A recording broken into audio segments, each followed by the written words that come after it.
Donnie and Dolly. The team is supported by ableauctions.ca. Closing your business? We can help.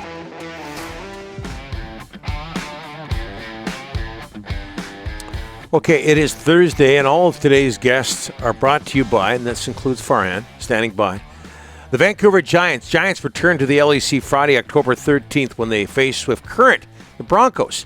Grab a 6 or 12 game flex pack starting as low as $129. Get all the details at vancouvergiants.com. You okay? Yep. /tickets. Kraken defeat the Canucks 2-1 last night in Abbotsford. Here to talk that and about the fact that the BC Lions have a huge game coming up Friday night at BC Place. Battle for first place in the West. 2 11-4 teams against Winnipeg. Farhan Lalji, TSN. How are you, sir? Good. Just at BC Place right now, in fact, getting ready for Lions walkthrough and final preparations for the broadcast tomorrow. So I'm excited. I get to do play-by-play for the game of the year, big guy. Yeah, well, great. And have you done that earlier this year? Outstanding job, as always, Farhan. I can't imagine how much you're looking forward to Friday night. So the lower bowl, close to being sold out. Upper bowl is going to be open. Farhan, just your opinion of the way, or your thoughts on the way the Vancouver market, the BC market, has responded to this edition of the BC Lions. Well, it's awesome, and truthfully, I don't know that it's that surprising, right? And I say this because we've had a few points along the way here where you knew the fans were still out there. They just needed a reason to come, and the team hadn't been good for a while, and, it just wasn't necessarily as entertaining as you wanted it to be, and once it got to that point, and in this league, that's the most important thing. Entertaining football and winning matters. And once that started to change, the fans started to come back. And then you've got an owner that's just made a huge commitment in terms of doing all the right things, getting the franchise re-engaged. So it's been great to see. It seems like a simple formula, right? Show the fans a level of commitment, show the fans an entertaining product, and fans will come back. And I think we can see that in a number of different markets, right? I mean, we're getting a small uptick in Toronto, as that team continues to get better, and you're seeing movement in Montreal, so it's a good thing. But I go back to that Wally retirement game a few years ago, and there was 28,000 people, and I always say, I turn back to that game and say that wasn't a concert, right? That was a football thing, and the people are still out there. And Wally getting the standing O last weekend at BC Place. Farhan, Vernon Adams hasn't been perfect this season, but he has been as solid as can be. Has he exceeded your expectations, especially given the situation as he replaces Nathan Rourke? I don't think he has, to be truthful, right? I mean, I thought he had this in him. I saw shades of it in 2019 when he was the East finalist for MOP, and I saw shades of it last season when he was in BC.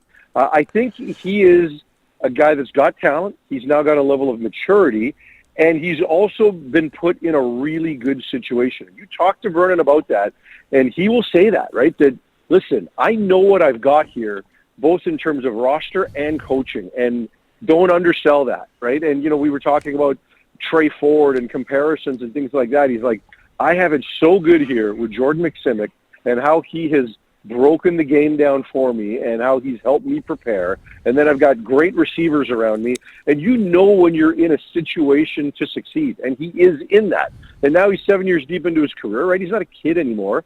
So this is the time for his talent to come out. And look, he's had a great season. He's not had a historical season by CFL standards, right, in terms of what Nathan did a year ago even, right? But he's playing winning football, and that doesn't surprise me. And 3 games notwithstanding, he's played fairly safe football, right, in terms of just not turning the ball over and things like that. So I'm seeing a lot of good, but it's not all on him. He's taking advantage of everything around him, and it's been cool to see because I think he plays an entertaining brand of football. I think the league's in a better place when a person like Vernon is having success. Farhan, when I look at Winnipeg and BC, I see a lot of closeness. Points for, points against, home record, road record in the division. If these two are evenly matched teams, what's going to be the difference tomorrow night? BC's ability to defend the deep ball and BC's ability to defend the run. And I think those things are a challenge, right? And the one thing where I think Winnipeg is better, if you look at the receiving cores, I think BC's is better, especially 1 through 6, right? But I do think Winnipeg's run game is significantly better, and I think Winnipeg's offensive line is better, right? And that makes it difficult. I mean, we're seeing plays where Brady Oliveira is not getting touched until he's 7-8 yards into the secondary, right?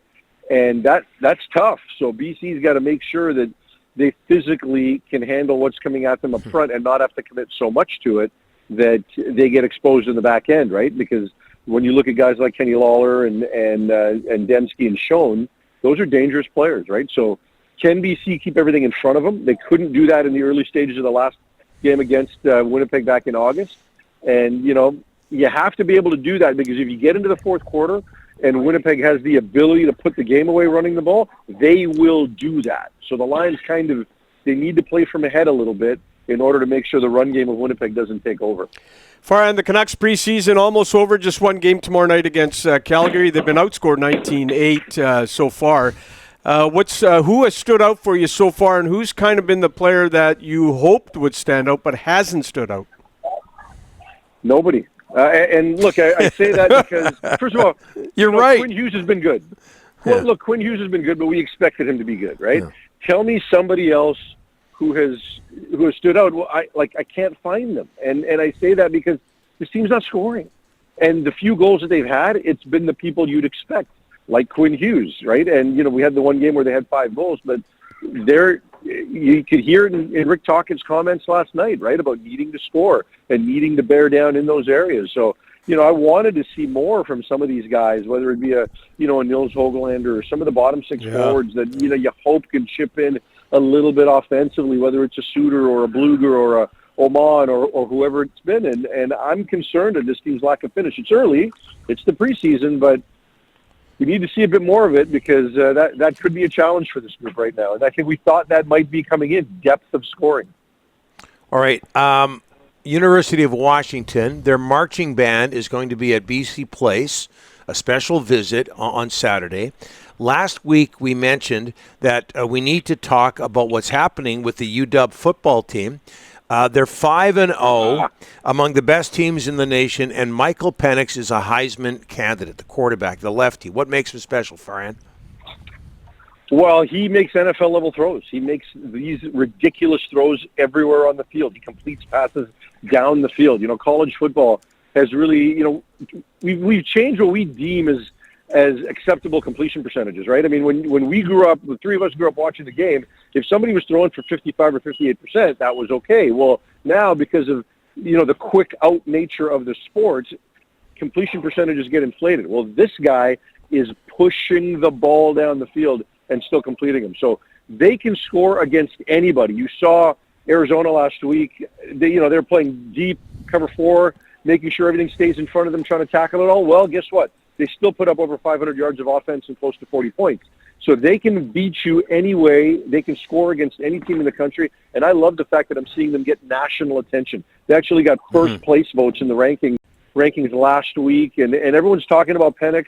He was actually the Heisman favorite for a few days last week before the last game. And, you know, similar yardage totals to Caleb Williams, the defending Heisman Trophy winner. But Williams had 6 touchdowns in a highly profiled game against Colorado, whereas for the first time all season, Penix didn't throw a touchdown. But he's been fun to watch. That team offensively is fun to watch. And they have a bye this week, and then they play Oregon in what will be the game of the year in the Pac-12. The winner of that game will have the best path to the college football playoff and a potential Pac-12 championship game. So I'm going to be – I'd go, except I'm going to be hosting the panel next week in Toronto. Otherwise, you couldn't keep me away from that game. You are busy. Farhan, thanks for making time for us. We appreciate it, and I hope you appreciate the Michael Penix question.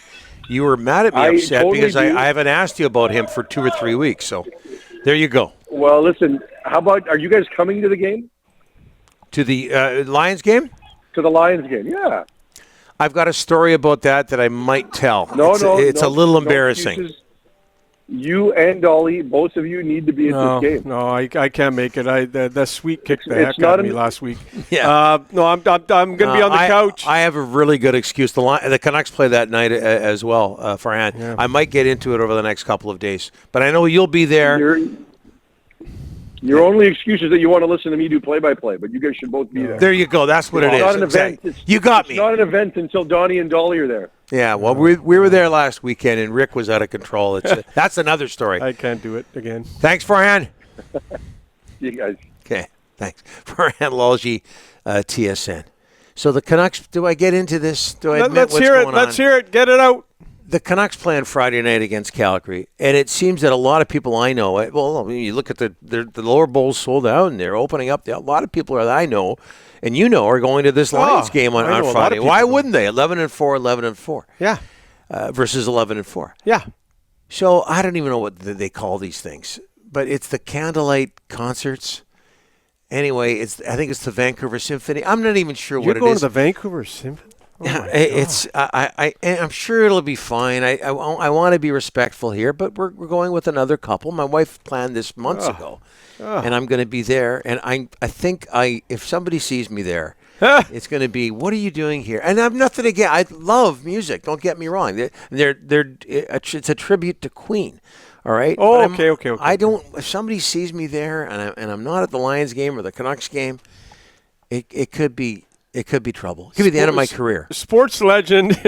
Yeah. With the Vancouver, is it symphony? How do you say it? Symphony. Yeah. And the Canucks and Lions are playing. Come on. I'm not even sure. Candlelight concert. Yeah, but hold on. Those people can't really say anything because they're also in attendance as They're well. not working in the business that I'm working in, right? They would claim to be a sports fan. So I don't know. They don't really have a leg to stand on. But you know how you give your wife the okay. Yeah, that sounds fine. No problem. You weren't listening to Lisa when she originally brought this up. Is ultimately what happened. That is exactly what happened months ago. Sure, whatever. And it's downtown, like 2 blocks away. Oh, I'm more of a sports fan than that sort of thing. And then she tells me, get this. She tells me. I really hope she's tuning in right now. She tells me it's an hour long. It won't be that painful. well, for then you. scoot over to the Lions game. No, I look at the event online. It's 2 hours. I've got turned off that type of event. Years ago, I went to see Phantom of the Opera at the Queen Elizabeth Theatre. I mean, I was sleeping within 10 minutes. I know it's not the same. I hope it's good. I'm not into that stuff. Lions, I'll be watching on my couch, 2 pillows, blanket. Okay. Good woolly socks, and I'm ready to go. And nothing else.